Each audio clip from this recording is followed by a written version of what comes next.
Well, hey there. You're listening to the Gina Scalpone podcast, a podcast for hustlers and dreamers to get kick in the pants business advice with a little bit of fun mixed in. And this is your host, Gina Scalpone.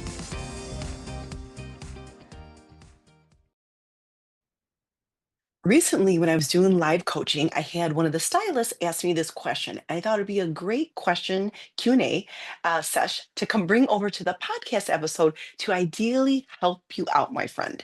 This is what the stylist had sent me over as a question. I'm looking to attract new clients, Gina. I've been sending reminder texts to existing clients, but my schedule is not as full as it needs to be. Can you please help me out? I'd like to get my books filled up.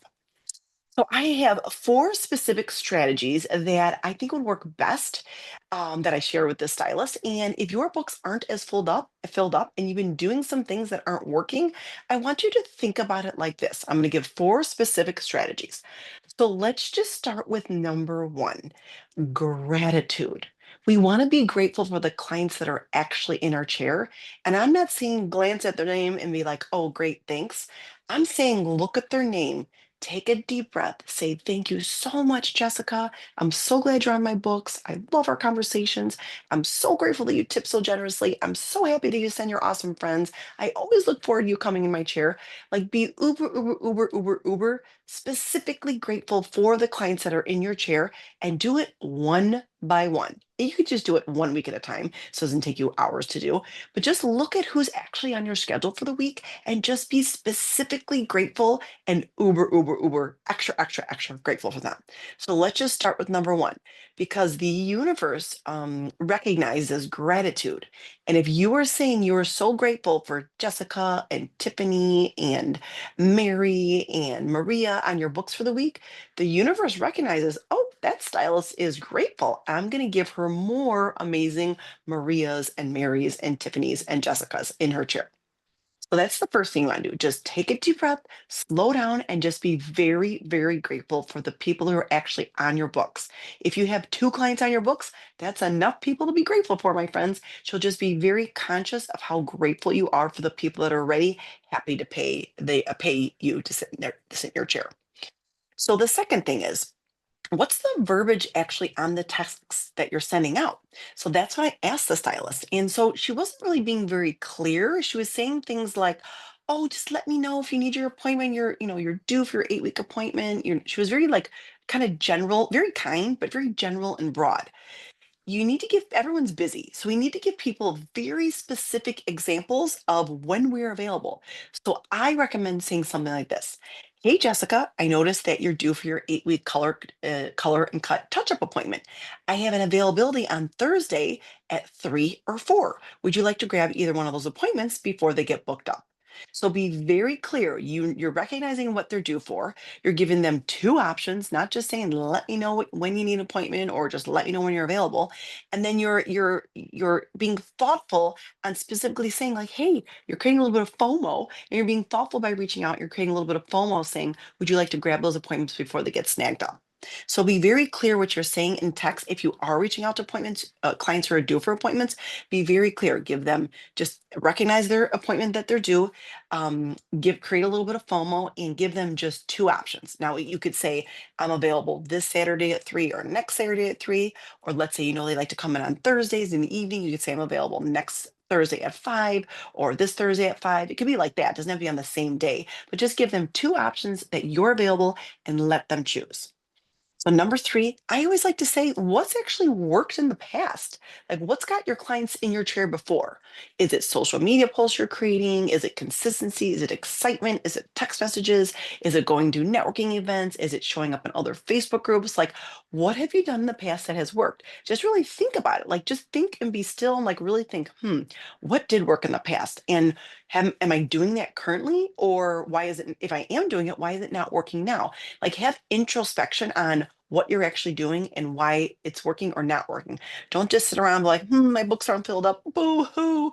But if you're not doing anything about it, then it's your own fault, right? So this is to give you ideas and strategies on how to get your booty moving and get excited about implementing some of these ideas. And number four, this is probably the biggest thing that I see a stylist not do, I'll say, is connecting with clients online. If you are showing up online, like let's hope you are, it is August of 2025. If you're showing up online for a service that is very visual, like a hair service that we offer in the hair world, you should be posting regularly online. Now, let's say, yep, you're like, yep, I'm posting regularly. I'm posting, I'm doing my thing. I want to point out two things. So if you aren't posting consistently, start posting consistently. Consistently is 3 to 4 days a week, and just pick one platform and pick the specific day of the week that you're going to post for a month. Let's say it's Mondays, Wednesdays, Fridays, Saturdays. Be consistent on every Monday, post about your keratin treatments. And every Wednesday, talk about, a color makeover.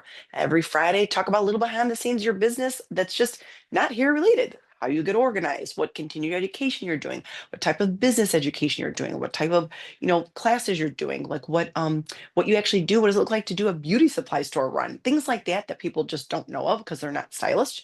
That people following you that you're trying to attract in your chair aren't stylists, so they don't see those behind the scenes things. And then let's say Saturdays, it's all about you're featuring clients, you're featuring a specific client with a specific testimonial. So you want to be very consistent, create a posting schedule, do yourself a favor, make your life so much easier, and stick to your schedule. Now, when people respond in the comments, be very thoughtful. Again, if you're posting something and one of your regular clients who just came in your chair, like let's say a week ago, commented and said, "Wow, that looks amazing," respond back with a strategy. Say something like, "Thank you so much. It was so fun to do this makeover on my client. How was your haircut? It was great to see you last week." So get that conversation going in the actual comments, specifically for people who are actually engaging on your account. Now, let's say a client commented on, again, this beautiful before and after picture that you posted, and she says, "That's amazing. That looks awesome."